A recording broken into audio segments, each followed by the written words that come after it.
Hello everyone, good morning, good afternoon, or good evening, whichever time you guys are checking us out, and welcome back to another exciting episode of XSGaming Podcast. This is episode 140.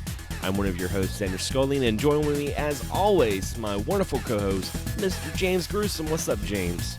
Greetings and salutations, everyone. And we promise this time there's no Tiger King talk going on. It's done. That's what I love. It's done. It was fun. It was there.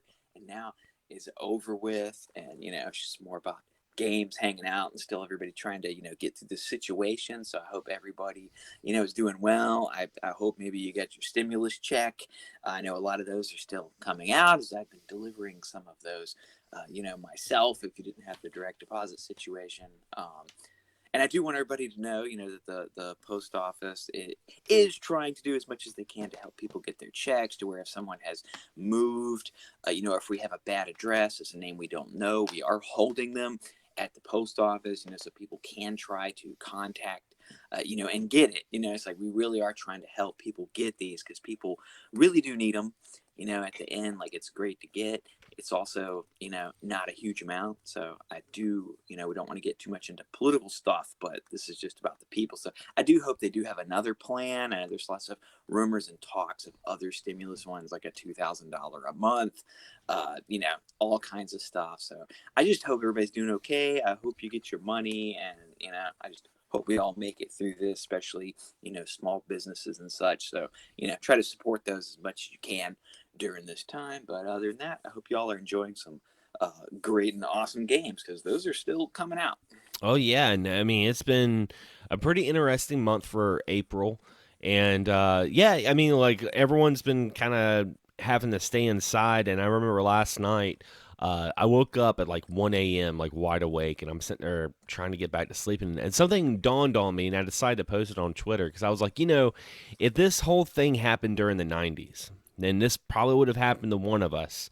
We would have rented a game at Blockbuster, and Blockbuster would have shut down, and we would have been stuck with a game. And I was going to ask you, James, what game would that be that you would be stuck with from your experience of, say, 90s COVID-19 and Blockbuster?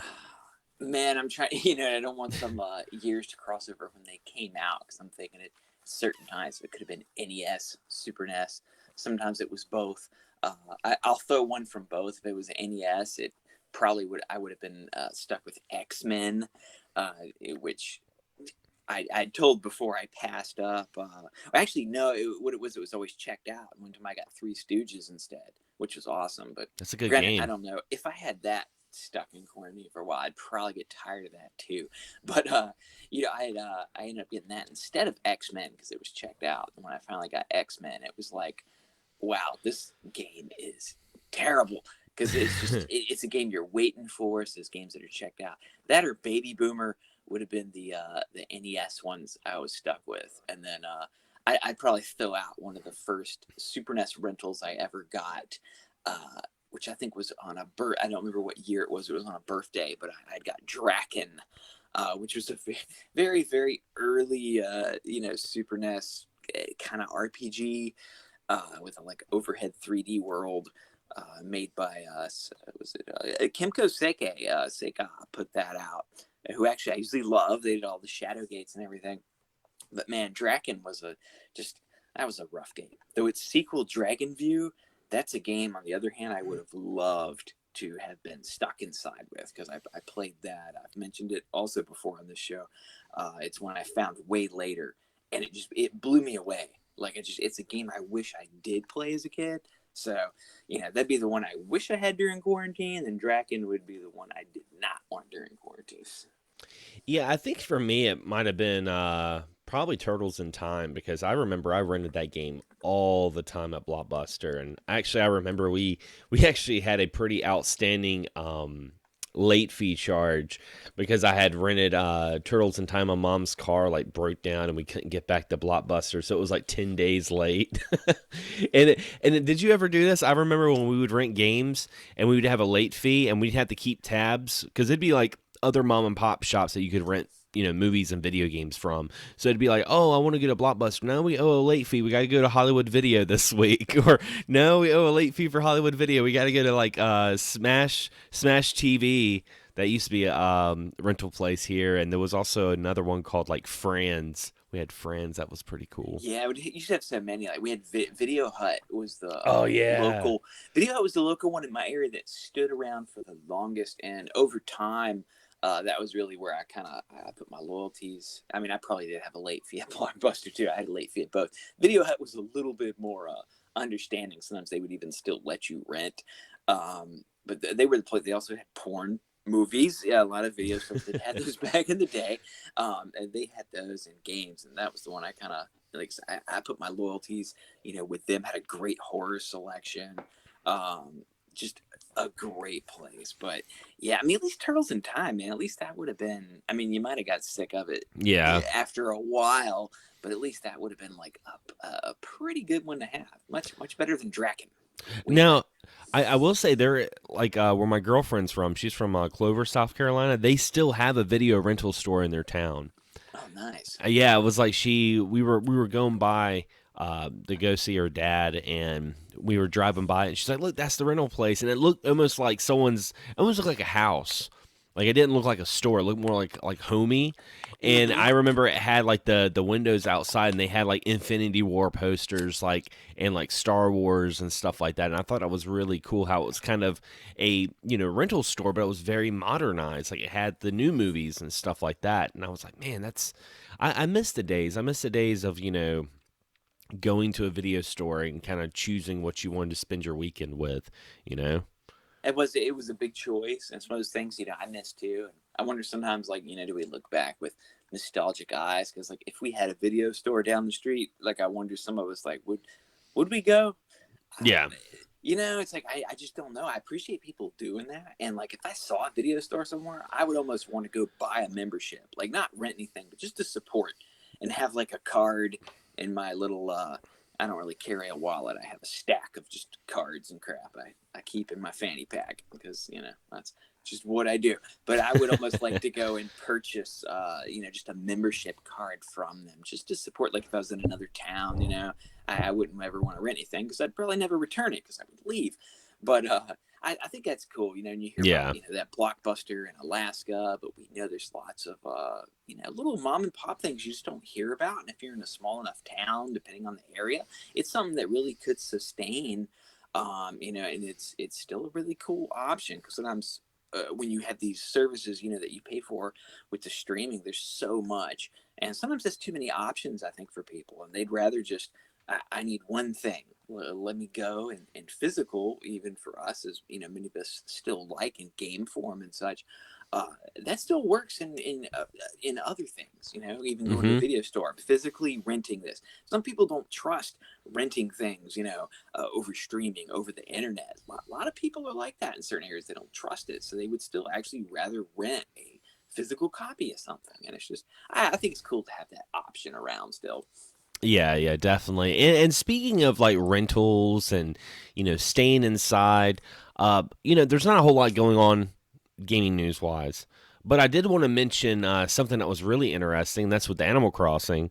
Last time we did our episode, I think Animal Crossing was just about to come out, or it was just right around the corner. But according to Super Data, Animal Crossing has sold more than 5 million copies worldwide, making it the best-selling single-month game in console history. The Nintendo published title broke the console record for monthly game sales digitally, previously held by Call of Duty Black Ops 4. That is insane. And I know a lot of friends on my Facebook are still playing the heck out of Animal Crossing. I have to admit, I've kind of slacked a little bit. I keep telling myself, "Oh, I need to go on," especially today because the day's Sunday, the day's turnip day. So I need to go and buy some turnips and try to make some money on the turnip market. But it's been an amazing experience seeing some of these people's reactions and the way their towns look and everything in this game. It's really good. It sounds like a lot of work, It is. It is. But I get it because a lot of times, people have a lot of downtime, and I could really see that capturing people's imaginations.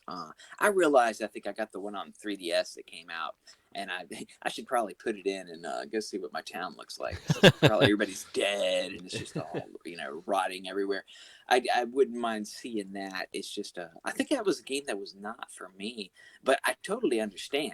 And like I said, during this time, people are at home. You got time to do these little menial things. Sometimes people just want an escape. And I think that's a very good game for that. Like I said, not up my alley, but for some, like and it's cool, especially during this time, to have that and see how many people played it and have got it. I mean, you can really see the impact it's making with people. Yeah, I mean that's the thing. Like I tell a lot of folks, Animal Crossing isn't for everybody.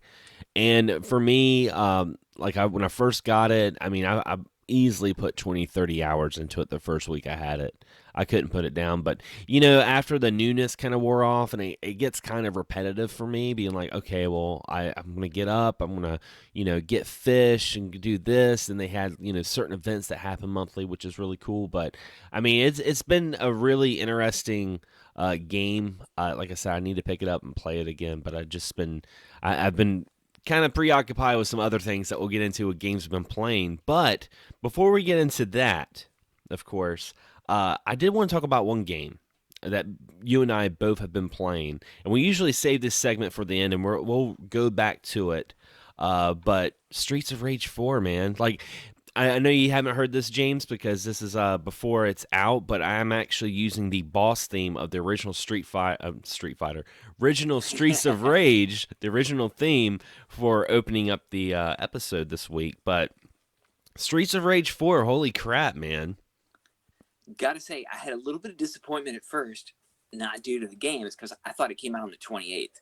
I was ready, went on the store, because it was going to be on Game Pass. And since I had that, I was like, well, might as well. I will say, too, I probably will buy another version. I may get it on the Switch.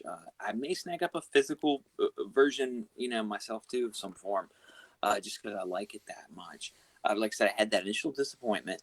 And then the 30th came. I was off. That was Thursday. That's my normal day off. Get up in the morning. Probably got up around 9. And got up and I was like, okay, I'm gonna get this. Look on Game Pass, like I don't see it. Look, I actually had to search, okay?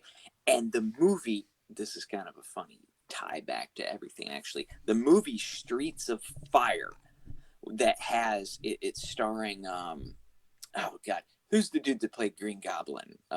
William Dafoe. Yes, William Dafoe's in this movie called Streets of Fire. Kind of inspired Double Dragon even. It's a biker gang comes and kidnaps this dude's girlfriend. I think it might be the same dude. No, Michael Paré. He did a couple songs back in the 80s. That was the star of the movie. To kidnap his girlfriend, he has to go get them, fight people. It's kind of an inspiration to Double Dragon. But I thought it was funny that popped up before Streets of Rage 4 when I was searching for it. And this game is available on Game Pass. So I kind of thought it should have been on the initial screen. Like, hey, man, there's this game we've been waiting for many years. I was kind of disappointing, but I found it. I was like, okay, I got it. Downloaded it. It didn't take too long.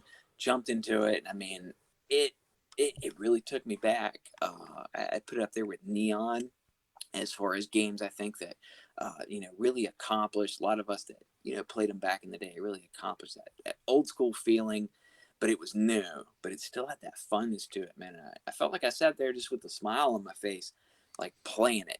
And I did. And I sat there for it's one of the longest sit downs I've probably had in a while, where I probably sat there for like 3 hours or so, just playing it. And I did do normal. I was like, I got to do that. But I did kind of use some of the assists for extra lives over time. But I mean, man, for it did not let me down. You always got to worry about a sequel that you're waiting for. Streets of Rage was, I don't know, 95, 94, somewhere around then, mid to early 90s. Been a long time coming. Fighting Force, that was supposed to be Streets of Rage 4. I think Zombie Revenge even was supposed to have been some form of did I just call it Virtua Fighter 4? Streets of Rage 4, if I could say that. But we've been waiting this, and it was coming out in many forms, and we never had that official thing. We've been hearing about it, never coming. Finally comes out, and I mean, to me, I would say I think it lives up to everything. I thought it was awesome. Yeah, for me, I mean, I was really stoked about it. I was kind of worried initially because like when you get like sequels like this, that's clearly pulling nostalgia. There's always that kind of worry that it's going to be like a cheap cash grab. And the reason why I say that is because think of like super I believe a Super Double Dragon, or was this Double Dragon 4 that came out a Yeah, couple of years four. ago? Double Dragon 4. That was it wasn't a bad game, but you could tell it was just kind of just Artworks being like, "Hey, we're going to make a Double Dragon game."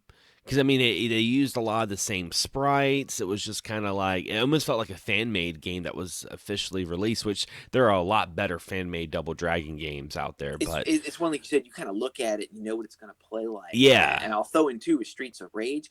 When I saw the graphics, I didn't look a lot at it ahead of time, and so when I saw the new graphic style, I was kind of worried like, how is this going to play? yeah. Until that first punch kick combo came in, then it was like, oh, okay, I get it. I like the new art style. Like, I do too. and one of the things that you pointed out that I was like, damn, he's so right, is the lighting effects, man. Like the way the lights, like the neon lights shine on like the wet streets, like little subtle details like that. I really like that a lot, and I like some of the new characters. I have to say that when I was playing, at first I was playing as Axel, but Mm-hmm. Axel was like very vanilla. Like he He's was, very slow too. He's yeah, older, bigger. He's very bigger, and he plays like he looks. He's not necessarily like your big brute character, yeah. but he's borderline. He still has some skills, but he's just a little slower in his age and weight. Yeah, so then I played as Axel first because I was like, this is going to be your standard Streets of Rage character, and yeah, it was a little bit more sluggish than I wanted it to be. Mm-hmm. So when I died, I'm like, okay, I'm going to pick someone else. I knew not to pick like the big guy with the metal arms, looks like Jax from Mortal Kombat, because I knew he was a tank. He was going to be even slower. So I decided to choose Cherry, which is the one of the new characters with the guitar on her back. And she's probably my favorite character on there because she's got like that double like run dash, kind of very similar to, I believe, Blaze, the rollerblader in Streets of Rage 2. Mm-hmm. I think no, Blaze is the girl. I'm trying to think of the roller. Skates, Yeah, wheels, something. That was the yeah. Burger King Kids Club guy with wheels in the wheelchair. That's Oh, terrible. shit. I think it was Skate. I think Skate was his name. But he was cool. I mean, I liked the when he jumped on people's shoulders and like beat the snot out of their heads. And she had that kind of same wild streak to her. She's like this young rambunctious fighter. And I was like, man, this is a lot of fun. So that's when the game clicked. That's when it really was just like, holy shit! I'm sitting here playing Streets of Rage. Here we are in 2020, and you could switch the soundtrack to like the old soundtrack, or you could have like the new music. I think the new music's just as good. I mean, of course, the nostalgia, with the old music, you can't really touch that. Classic Yuzo Koshiro, but the new music's not bad. I was like, man, this is actually pretty good. I have to say, it was definitely worth $25. Yeah, it really was. And like I said, I went through with Axel. I was planning on staying as him. I did switch over to Adam when he unlocked. I didn't even know there was any unlockable characters at the time, but I was like, something about this dude. I said, I'm gonna try him out, and tried him, and I really loved him. He had a bit more of that brawler, but it was faster. Mm-hmm. So I stuck with him to the rest of the game. Back to the lighting. There's one stage with a stained glass window, and you got the different colors shining on you. Like I said, it is little things like that. I actually had quite a few memorable boss battles. I did beat it in one day. I mean, it's a beat 'em up. Yeah, it's like can't 12 really stages. It's not that Yeah, long. yeah. I thought it was a good length though, and just some of the variations in the levels, I really did. I just like I said, memorable stages. Like you got the Chinatown area, like the temple, a couple of the boss battles, especially some of the ones that were a little bit more one on one.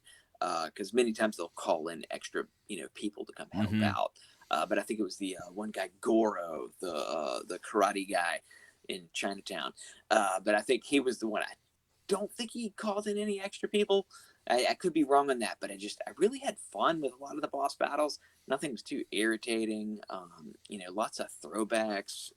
To you break an arcade machine, and this is very early in the game, but you break it, you go back in time. It's kind of a little bonus area, and you go back to the old Streets of Rage game. Yeah, that was so cool. New graphics, things like that. I was kind of hoping for a couple more things like that since that happened so early, but man, the kangaroo in there. There's even an achievement for breaking a car, which you all know, Yeah. is related to Capcom, and the name of the achievement is, oh my car, it's something similar to what the guy said, and that was just cool to see that. Just really loved it. I mean, even after I beat it, I was like, well, I look forward to playing it with friends. I look forward to trying out the 3 other characters on there, because I only did try the 2. And like I said, so far, Adam he's been my favorite one. I really like the way he plays, but the other ones all look so different. It's like I definitely want to check those out. I mean, like I said, you can't go wrong with this. It carries everything, the nostalgia, but it's not like a kicking the balls over to where it's like shitty and Yeah. it gets you for the wrong reasons. It's really good. And like I said, when I saw the graphics, I didn't know if it would play like it would. I didn't know how it would. Something Yeah. about the graphics initially just kind of threw me off, but at the end, the graphics are outstanding, and the fact that it plays. When someone asked me, like, does it play like the old one? Does it play better? And I'm like, man, I'm like, it plays. I was like, there are certain things I like, the back attacks. Yeah. You can do crazy combos. I've really only gotten up to, I might have done like a 20 hit combo, maybe. It was probably 13 and probably not 20, but that's another thing you can achieve for too. Like, I'm sure there's some cool achievements for getting like big sick combos. The weapons, the method I played, I like, because like when you walked over some food, you actually had to pick it up. So if you have full strength and a turkey comes on the screen, you can leave it there, Yeah. till you get beat down. But I know there's an older version of Plan 2, and that might be just walking over it. So, like I said, I did use the newer control scheme, and I played on normal, and I used the assist where you can add lives for like halving points. So I always end up getting like C's or D's, or less, for my ranking. Yeah, my thing about this game is it's a good game because I've known folks, including yourself, and I haven't had a chance to beat it yet. think I'm on like stage 3 or 4, Oh wow, but see, that's cool because you got like a ways to go. It's like, oh man, I yeah. got more. You because there's some really memorable, like I said, stages and fights. So like that's awesome. But my thing is like the people that I talked to about it, they've beaten it and they've went back and played it again, and you don't really hear that with today's beat 'em ups. Like beat 'em ups, they have made a resurgence. We've had games like River City Girls come out, and 99 Vitas, and there's so many different beat 'em ups that have came out over the years, and they've been mostly like you play a little bit of it, you really enjoy it, you beat it maybe, or maybe you just put it down and you don't go back to it. Where everyone I've talked to, been like, man, I beat Streets of Rage, I'm going to go back and play again, and that to me is the quintessential moment that is like, this is a really good game. Yeah, like I still play Final Fight. Like before this came out, it's funny, I didn't play Streets of Rage, but I was playing other beat 'em ups, and I was playing like Dungeons and Dragons. I played some King of Dragons. I played Guardian Heroes. I was just gearing up. I kind of wish I had actually played the Streets of Rage, just gearing up for it ahead of time. But how many of these old games do we still play? I still play Double Dragon, still play Final Fight, still play the Streets of Rage, still play all those. And to have this one, like you said, that replay. As soon as I beat it, even I was like, man, I can't wait. It's like, man, I want to play it tomorrow. Like I said, I want to try those other guys. I See, want to play with that's friends. I want to go back through it again. Like I might try it at a harder difficulty level. I might even try it at easy, yeah. and just see if I can like breeze through it and see the difference. But it's just a great game. And like I said, it's a good price point to me. That $25. Like I said, there are physical versions. Limited runs done something. You can get the Play Asia. I think they sell one. You can import one if you want to get the physical too. But either way, like I said, you should play it. Game Pass, if you have that, it's free on there. PC, Xbox, just check it out because it's just a really dope game. Indeed. And a little honorable mention, because I did want to mention this game as well, because we were talking about it on Facebook. Because this, to me, like, I love Streets of Rage 4, and I like, every time I mention this game, it's like, I'm not trying to steal the thunder of Streets of Rage 4, because I think that's a very important game for not just beat 'em up fans, but for Sega itself, But this little game called Fighting Rage. And Fighting Rage, it sounds like a bootleg, Walmart version of Streets of Rage. I mean, this is the name of Fighting Rage, It sounds like you're going to the gas station to buy Streets of Rage. But don't let that fool you, because this game, I did a review of it a couple of months ago for the Switch. It's on all platforms, including Steam. And it's a really good beat 'em up. And I always tell folks that Fighting Rage is like the bastard love child of Streets of Rage, uh, freaking Final Fight, and Battletoads. That it like took all three of those elements, and that's what Fighting Rage is. And Battletoads, that's yeah, because I did play it, because we, as you said, we were talking about it, and I said I was going to judge and see which one I thought was better, which I'm going to hold off till next week, because I just yeah, played Fighting Rage and I was playing it before the show. And dude, like I said, you know, when you told me your opinion on it, I was like, man, I gotta get this. So I thought, like many, I was like $20. I don't know, but when you gave me the recommendation, I said I'm getting it, and got it. And like I said, that battle is definitely, because I power bombed somebody, which I love jumping moves. I love power bombing people like Hagar on Final Fight, and like dude exploded into bones. yeah, And that was definitely, and I couldn't think of what it was. It was Battletoads, just that extra little comical factor. This game yeah. looks a little bit more retro to me than Streets of Rage. So if you want a little bit more of that retro feel, this one definitely has that. But I got to the first level, absolutely loving it so far. So it's really cool to have these two, really great beat 'em ups that like I just got, and to kind of sit there and kind of judge, the amount of the team, how many people were on each one, what they were dealing with, what they were working with, and like who pulled off the better game. Yeah, because I mean, the interesting thing about Fighting Rage, one of the things I like the most about that game is the fighting style. It never really gets boring. Like it's very simple. Like the fighting style is very simple, but it's hard to master. And what I mean by this is like Fighting Rage has your 2-button combos, but you also can learn things like parrying and cancelizations. It starts going more into the fighting genre, the fighting game genre realm, where you can reverse moves, you can do parries, and what's really cool, and it adds a lot of replay value to Fighting Rage, is there's alternate paths. So there's certain things that you could do in a stage, and you're like, oh well, since you did this, you're going to this part of the stage, or you're going to this other stage instead. So that adds a lot of replayability. So I mean, for $20, it's made by two guys, and it's definitely an indie game to the T, but it's definitely worth it. And I know some folks are kind of like, they see the price and they're like, oh, I don't know if I want to buy this Fighting Rage game for $20. It's worth it. Definitely worth it. Just think, you can get both of them for less than the price of a brand new game. You get both for like $45. That's pretty good. I do really wish though that Fighting Rage would go on Game Pass. I feel like whenever it hits Game Pass and more folks can, swallow the price because they're playing it for free and play it, I think they're really gonna get turned on to it, and maybe we'll see a Fighting Rage 2. That would be freaking amazing.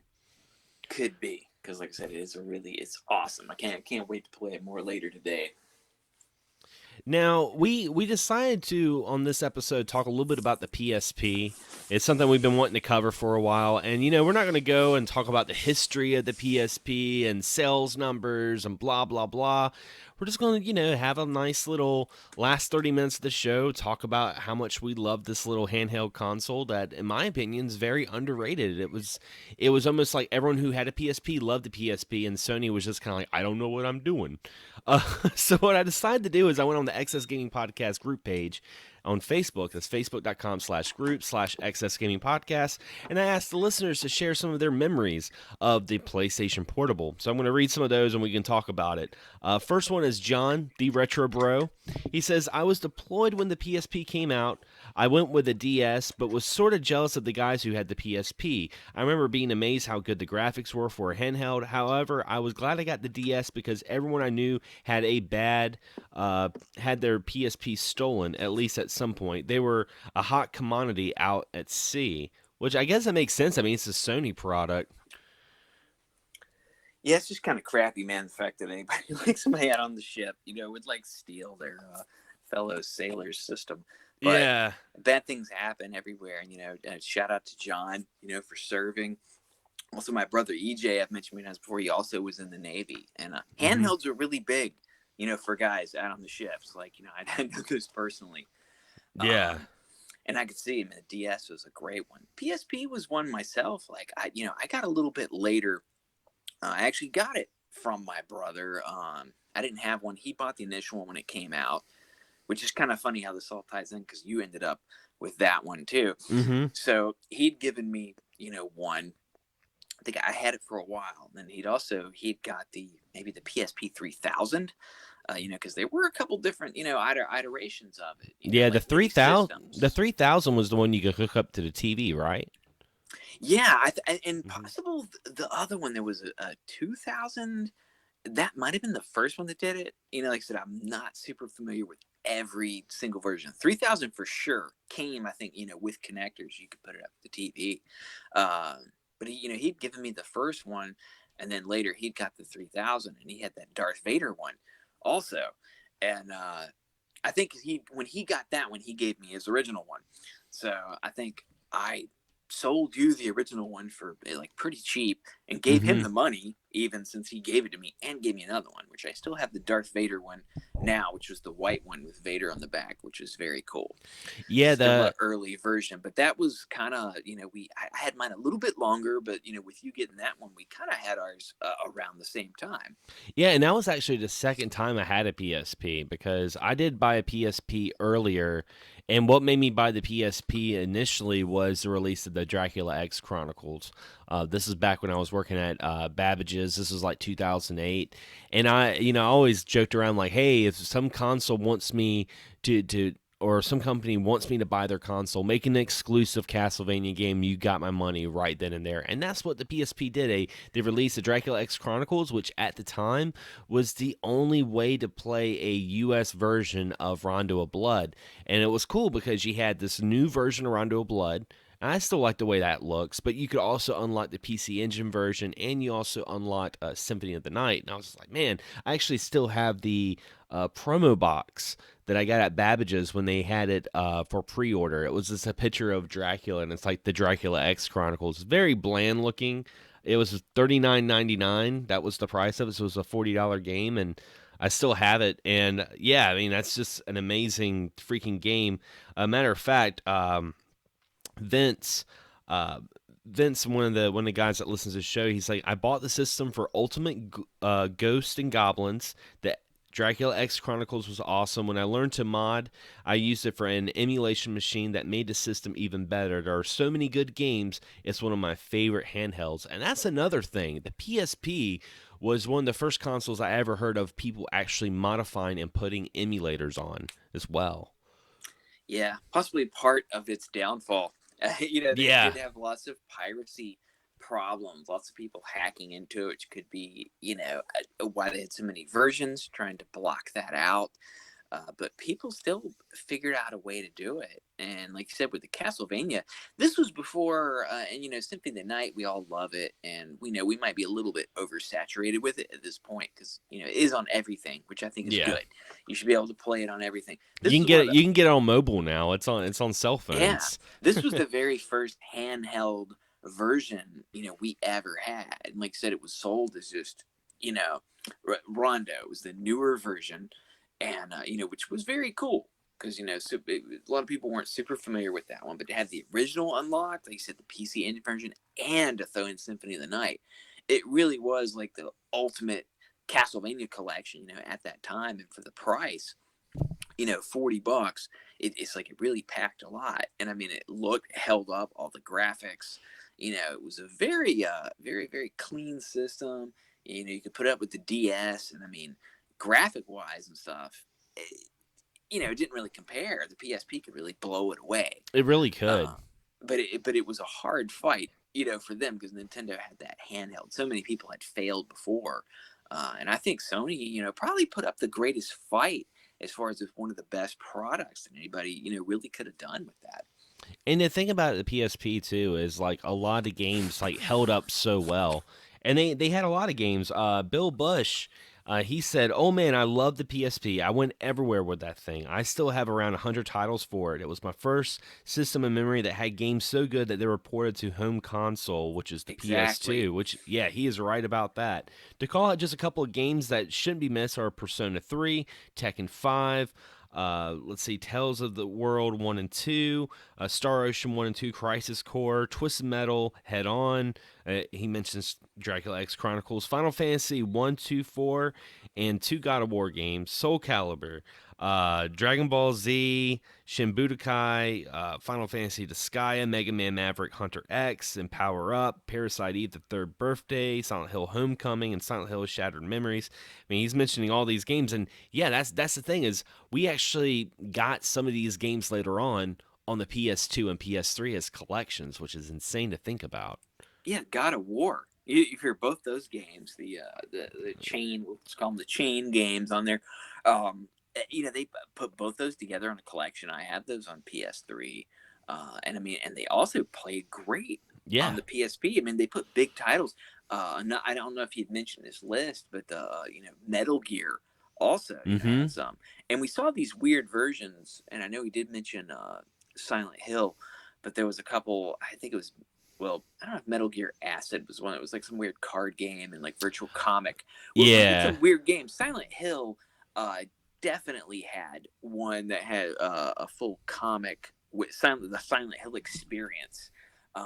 Which is like a digital comic with original soundtrack and everything, which is still very cool because they branched out. It was actually labeled as the Walkman of the 21st century. Uh, you had games, you had movies, Yeah, you the had those UMD. UMDs. Yeah.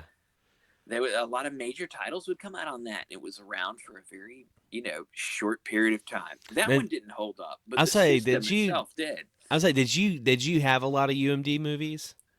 No, because like I think it originally came out in 2006, and I think you said we probably got ours actually like a bit later. Oh yeah. Because when you had got yours, I've got mine. Like so, a lot of games had come out. I had a few. I was given some extras, and I think I still have a couple in a drawer. I maybe have three now. Like one of them, I want to say is like Scream or I Know What You Did Last Summer, Oh yeah. or it's something like that. I don't even think I ever watched one on there. Kind of like how they did the SpongeBob episodes, with the DS, you could get Mm-hmm. card, or was that even GBA? It was 20, GBA because GBA even they had had that. Yeah. SpongeBob and they also had Dragon Ball GT episodes you could get on the GBA, which I thought was really interesting. But they were, you could see where both of them were really kind of going for a more full entertainment system. But the PSP definitely carried more of it for the games, which I think went on. They tried, but it's hard to get people to, I think, buy, let me buy this movie on this, buy this movie on that. Once again, people in the military at that time, this was before streaming services. A lot of people in the military had like VCDs early on, even Mm-hmm. the early days of DVD. So it was very nice for them, I think, to have something that could. I imagine military was one of their biggest purchasers of like the actual UMD movies. You bring up a good point too, because the PSP wasn't just a gaming handheld console. It was a multimedia handheld before smartphones. Because I remember, folks used to go on the internet on the PSP. Check your MySpace on PSP. People used to also put music like MP3s on their PSP. And I mean, I remember the one downside to the PSP when I mentioned all this multimedia, and I think it's the downfall with the PSP and the Vita have in common is the proprietary memory cards. Mm. That was the thing that kind of was the thorn in every owner's side was getting these memory sticks because they weren't always the cheapest. Some of them were really expensive, and they filled up really quick. I remember I had I think like an 18 gig or something like that memory stick, and I remember I let one of my friends borrow it, and they put a bunch of anime. They put a bunch of anime on my PSP of like shows I hadn't came overseas yet, and shows that I had never heard about. That's the first time I got mentioned or introduced to like Claymore and Berserk. She's like, "Oh, you gotta check this out," and it filled up my PSP. I was like, "Well, shit! Now I gotta delete some of these when I'm done watching them, so I can save games and stuff." And once they opened up the PSN and you were able to like download games onto the PSP, and it became like that whole digital side, you had to have a decent memory card to really enjoy that experience. And unfortunately, the folks with the PSP Go, oh, I feel for you. Yeah, that was the one the final version, that came out. That was the fully digital, so like, where you could kind of see it was an early step. Oh, it's like, of how many people like did adapt to that. This one's, if you wanted the newer version in the past, it was cool because you could still play your games. This one you couldn't. You would have to rebuy everything. Yeah. It looks nice, like it's a really cool looking system, and a lot of people have them, where they've hacked them, to where they can put things on them. I could see that being a really cool version to have for that. But just by itself, that was one of the early steps. It's kind of like you see with Xbox, where they tried to do the version that's like digital only, and that's one of those things like a lot of people just don't want to mess with because you don't want to upgrade and lose out on function. Yeah. And you could see like they were just kind of pushing there near the end. But I mean, I thought it really put up a good fight. Like you said, it could do many things better, than the DS even when it hit. And it's still a great system. Still, it feels great to hold. I couldn't. I was wanting to play some games, before we did the show, but like I could not find my charger, and like I found it right before the show. So I actually have the PSP like charging up now. But I remember I was going through these stacks of games, and another great thing was, and this is maybe even 5 years back or so, around GameStop started selling off, all the PSP stuff, and I mean I'd go in there, and if anything was $3 or less, like I would buy it.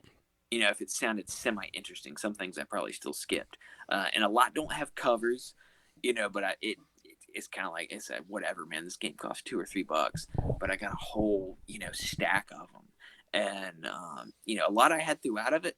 They're really good for compilations. At that time, Oh they had yeah. the SNK compilation, The the Capcom. Capcom, Midway, and one of my favorites, probably a little bit lesser known. Actually, there was a Namco too with Rolling Thunder. I got to throw that one in. But EA Replay was one of my favorites, mainly due to having a couple Genesis games. And one of my favorite Genesis games as a kid was Budokan.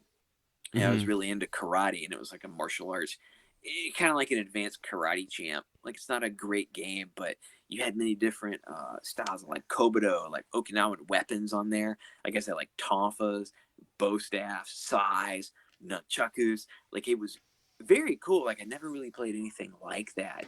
And like I said, not the greatest game, but it's one of the few ways to actually play it is on that. And also that Haunting of Poltergeist, Mm-hmm. which is a really cool, game where you're trying to hunt a house and scare out people.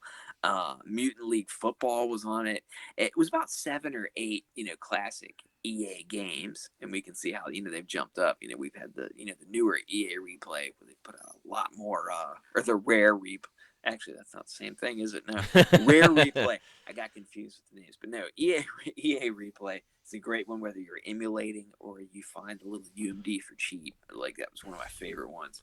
Yeah, you mentioned Genesis, and it made me think of the Genesis collection on the PSP as well. And that Yeah. was, man, that was a really good collection because I mean, you got your Sonic, you got your Golden Axe and Streets of Rage, but you also got a lot of RPGs too, not just Genesis games, but some Master System games as well. Because I remember I had, the Genesis collection. It had Fantasy Star 1 through 4. Yeah, it had all. I was trying to remember if we had yeah, we have Fantasy Star 4. I was trying to see how far Fantasy Star went up for a second. I had a brain freeze, but it had all the Fantasy Stars on it. It had Shining Force. That was a really good compilation. And another one that I really liked as well was the Midway that you were mentioning. And they came out with different versions of them, like There's different. about 2 or 3, I think, Yeah, different midways. I'm thinking maybe it was Midway Treasures 2. It was the one with the green background that had Mortal Kombat 1, 2, and 3. Is that I think they had that one in the racing one. I think they had Yeah. 2 of the collections on there, and I mean it was just a great. It was a great system, if you wanted to get those. But then it had all those original titles too, and I do like dungeon crawler games, that Gauntlet style, and they had a ton of those. Yeah, they did. Untold Legends was one of the first ones that came out, and then also Dungeon Siege. And if you just kind of like that gauntlet style, collecting, I guess it's kind of like loot collecting games, killing crap, definitely there's a really good selection of those on there. Yeah, that was a lot of fun. And then, of course, you had some of the big titles, like you had, Crisis Core Final Fantasy VII, which was a prequel to Final Fantasy VII, and it's a really good game. I'm actually going back and playing it right now because I just finished the Final Fantasy VII remake. And I mean, you had Power Stone 1 and 2 also on the PSP, and like Street Fighter Alpha 3 on the PSP was awesome because it had online play. I mean, That one really good version of Dark Starker. I can't say that word. Dark Starkers had a had a really good version of that that had pretty much like all three of them built yeah. in together. Tekken, the Dark Resurrection. I mean, man, I mean, like they really did, games on handheld that held up against the others. And one of my absolute favorites, it kind of felt to me like it seemed like a Dreamcast game, was Pursuit Force. Yeah. 1 and 2, uh, Extreme. What was the other one? Extreme something. I wrote my notes. I can't read my writing. Pursuit. Get God. Pursuit Force. I can't say any words. But Pursuit Force. It was kind of like semi racing, and you could attack the other cars. You could jump on their car, steal it, bust through the windshield, arrest them. Just it had this super arcadey feel, and it was like over the top and fun. And like I said, that one is just that's one of my top PSP games. Like both of those are just so awesome. Like I wish they would put those out on another system, like a little compilation to where people could play those again, or either do a third one. You know. Yeah, I mean, unfortunately, that's when we're closing out talking about the PSP. That's one of the most unfortunate things, is that a lot of these games, unless you have a PSP, you can't really go back and play. Unless you do, emulation, which is good, because emulation with the PSP's gone way, way, way over. I can get PSP now on my tablet, my Fire 8 tablet. I can play PSP on my computer. I can play it on the Pi. You can play a little bit of PSP. It's not the best. I mean, there's some games that don't really work too well. But overall, I mean, luckily there are some ways to go back and play some of these games. Because, I mean, like Ease 7, Ease Oath of Fangana, games like that were only on the PSP. Well, let me take that back. I think you can play Oath of Fangana now on Steam. But, I mean, like, a lot of games that were on the PSP you can't go back to and play without having the console unless you want to emulate. So it's unfortunate, but I mean, man, I freaking love the PSP. I thought it was a great console. Yeah, I want to throw in a couple other games too before we finish up on it. The Def Jam Fight for New York, that was on Yeah. there. Very awesome, wrestling's in my fighting game. Another one of my favorite series, which also just kind of died and went away. It started with Total Overdose, which was on Xbox and PS2, maybe GameCube, not sure. But they had a sequel called Chili Con Carnage. It was only available on PSP, and it's very Robert Rodriguez, Quentin Tarantino kind of uh, Jesus, inspired game. Very over the top, with the moves. Kind of has some Grand Theft Auto in there too, of course. But Chili Con Carnage was only available on PSP. And if you want a couple beat 'em ups, Unbound Saga was a really cool game. It was only downloadable on the PSN store, and I think you can actually get it on the Xbox now, maybe also on PlayStation. But it's kind of a guy that's like he's like in a comic book, but he knows it. It's not really like Comic Zone. It just has a more beat 'em up feel than that. And then another one, if you like Yakuza, is Kinko Bencho Badass Rumble. You're kind of a delinquent high school student, and as you go on different field trips and you go around, you get in fights with other schools. But it definitely kind of has that Yakuza feel to it to me. It was a game I played a bit, in between Yakuza games before we had a ton of them like we do now. But it was a nice little escape. And if you want a couple good, beat 'em up games, you can go on there. And of course, many of the compilations, like we mentioned, the SNK, Capcom, a lot of the top games are on there. If you are inspired by Streets of Rage 4 and Fight and Rage, you want to go play some older ones, they are available on the PSP. Indeed. And of course, I do want to mention, because I'm pretty sure someone's going to mention it in the comments on this episode is you can get some of the PSP games on the Vita as well. I Yep. just remembered that. I guess I forgot because I still don't have a Vita, so I didn't even think about it. But yeah, you can get some PSP games on the Vita. But yeah, guys, leave a comment below if you're listening to us on YouTube or iTunes, whatever you guys are listening to us on, and leave a comment. Tell us some of your favorite PSP games. But before we close the episode, we're going to talk about games we've been playing recently. And James, I want to throw the mic at you. What have you been playing since our last episode? I mean, I mentioned a little bit, some of the beat 'em ups I was playing earlier, gearing up. Mostly lots of Streets of Rage 4. I did also pre-order Daymare 1998.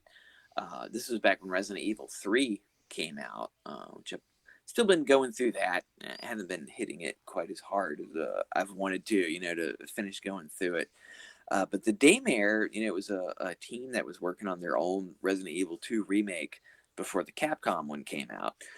So they decided to make their own game, and they had this one, Daymare 1988, which is inspired by Resident Evil, of course, older survival horror from that time, and it's pretty good so far. I mean, I've played a little bit of it. Actually, I already ran out of bullets at one point, so I probably have to start over because I don't really see any way to get around it. But I mean, it's kind of a low rent. We've been playing Resident Evil 2 and 3, and these are really awesome experiences, and just the graphics and everything. This one's a little, step back, so it does kind of feel like you're playing an older one, but it's still kind of cool. And like I said, I did just get the Fight and Rage. Also hit a bunch of games, on sale on the eShop. I dropped in just some money on the account. You had recommended, Mario Maker 2. Oh Which yeah. I'd kind of been, just avoiding. I'm like, I don't know, but it really sounded like a fun experience, even if I'm not going to make anything. It's got the built-in story mode to go through. I've been playing on that. I've just been playing random levels that people, have made. I've really enjoyed some. Some I play through a time or two. I'm just like, oh, I'm done with this. It's a very interesting thing, especially during this time, to be able to just jump on and play other people's creations. I did pick up Night Trap and Double Switch, which were the old Sega CD games. It's very controversial Night Trap. So if you don't want to try to get the physical version from Limited Run, you can download them for like $3. I don't know if the sale's still going on, but I was like $3. Gotta get it. And, Yeah. my wife, and she actually wanted to play Mario Kart, so we were playing that one day, and afterwards I started playing Night Trap because she didn't really know a whole lot about it, and I couldn't even really figure it out. Like, I've played it before, but and she's like, it seems like it could be kind of cool if you. I'm like, yeah, I don't know what's going on. I don't know. It was very So cryptic. It was a very cryptic game. yeah, but it really does seem like it could be kind of cool. But it had that whole controversy behind it. And there's some cool documentaries if you actually buy it that you can go on. There's interviews with people that worked on part of the movie that they used within it, and then Double Switch, with the late great Corey Haim, where he's just yelling at you the whole time. I actually did do one trap on that one, so that was a really fun one to play. Mark of the Ninja, I got that not too long ago too, which I know is an older game, but I'm always a big fan of ninja games, and it's got some really cool, just like stealth moments, of course, because you are a ninja. And other than that, like, I bought a whole bunch of other games that I haven't even played yet, just because so many ones are cheap. I always recommend the eShop on the Switch because there's going to be something on there. Mm-hmm. But other than that, like, I plan on getting back to Streets of Rage. Definitely playing some more Fight and Rage too. It's great to have two awesome beat 'em ups, that are both different. But they both kind of all come from the same place and inspired by. So it's just awesome to have that. So, but that's about it for me. Since the last episode, I've beaten Final Fantasy VII Remake. I really loved that. That was really, really good. Definitely, hats off to Square Enix. It's not a perfect game, but it satisfied me, and I can't wait for the next installment. A little bit of Animal Crossing, like I was mentioning earlier, I need to get back into that. Also, of course, Streets of Rage 4, we talked about that. And I just ordered, and it just came in the mail today, so I haven't even played it yet, but I ordered Trials of Mana, the remake. I got that. Also, I got Typing of the Dead Overkill on Steam. They made a House of the Dead Overkill, but they made it Typing of the Dead style on computer, and my girlfriend loves playing that. Like I figured she'd like it. I'm like, I want to try this game out. Have you played this? She's like, no. I'm like, try this out, and it's House of the Dead Overkill, but instead of using a light gun, you're typing various sentences and phrases to kill zombies. So we've been playing that. Also, Katamari Damacy, like the re-roll on the Switch. I got that really cheap at Walmart. I picked that up, I think, on the eShop, actually. Yeah, I found it at Walmart for like $20, and I was like, I'm gonna get a physical of this. And last but not least, Mario Maker 2. I mean, that's just been that's me and my girlfriend's like game right there. Like what we love to do is we love to do the speed runs. Like we'll go on the course world and we'll filter where it's just nothing but expert mode speed runs, and we just sit there and that's what we do. We just sit there and try to beat stages as fast as we can, and it's very, very just intense. And she actually beat a super expert level the other night. And I still have not beaten a super expert level, so she's been kind of holding that over my head for the past week. She's like, "Oh, how's it feel dating a super expert at Super Mario Maker 2?" And I'm like, "Okay." But I mean, that's been pretty much it. I mean, there's a lot of games that I believe I've bought that I've been thinking about that I still haven't really played yet. Oh yeah, one other game, and I'm going to be doing a review of this very soon, was sent to me last night since our recording, and that is Skullion 2. Skullion 2 is a sequel to Skullion, which was a mobile game. It's made by the folks FDG, the same folks who did Monster Boy in the Cursed Kingdom. And it's a very interesting game. It's an action RPG, but it's more archaic in the sense that every stage you have a certain amount of creatures you have to kill, and once you kill them, then you fight a boss, then you go to town, and then you level up, and it's rinse and repeat. But what makes this game really interesting is the fact that it's kind of like Ys in the sense that your special move is when your bolt meter goes high enough you can push a button to use your sword to slash someone. Otherwise, you're just running with your sword and just stabbing everyone. Like, it's really weird, but I'm working on a review for that, and so far it's been a lot of fun, but it's pretty hard. It's pretty difficult. I've found myself go back to other levels to grind, to level up, to go back and beat another boss, but that's been pretty much it for me. That's been about it. Yeah. Definitely lots of options out there. Like I said, always check your sale pages because there is a lot of stuff going on right now. Oh yeah, and I mean, and this month we got a lot of games coming out. I know June we're gonna be hearing more about the Xbox One X series, which I'm pretty sure we'll be talking about in the next episode. But I want to tell you guys, if you enjoyed this episode, be sure to check out all of our previous episodes on youtube.com/Xander Skullion. It will be in the description below. You can listen to some of our older archived episodes, and you can check us out on almost any platform that you listen to a podcast on, whether it's Stitcher, Spotify, iTunes, iHeartRadio. You can check us out. Anyway, guys, I hope you continue being safe, and as always, happy gaming. Have a pleasant evening and play Streets of Rage 4. Hell yeah, and Fighting Rage. Yes.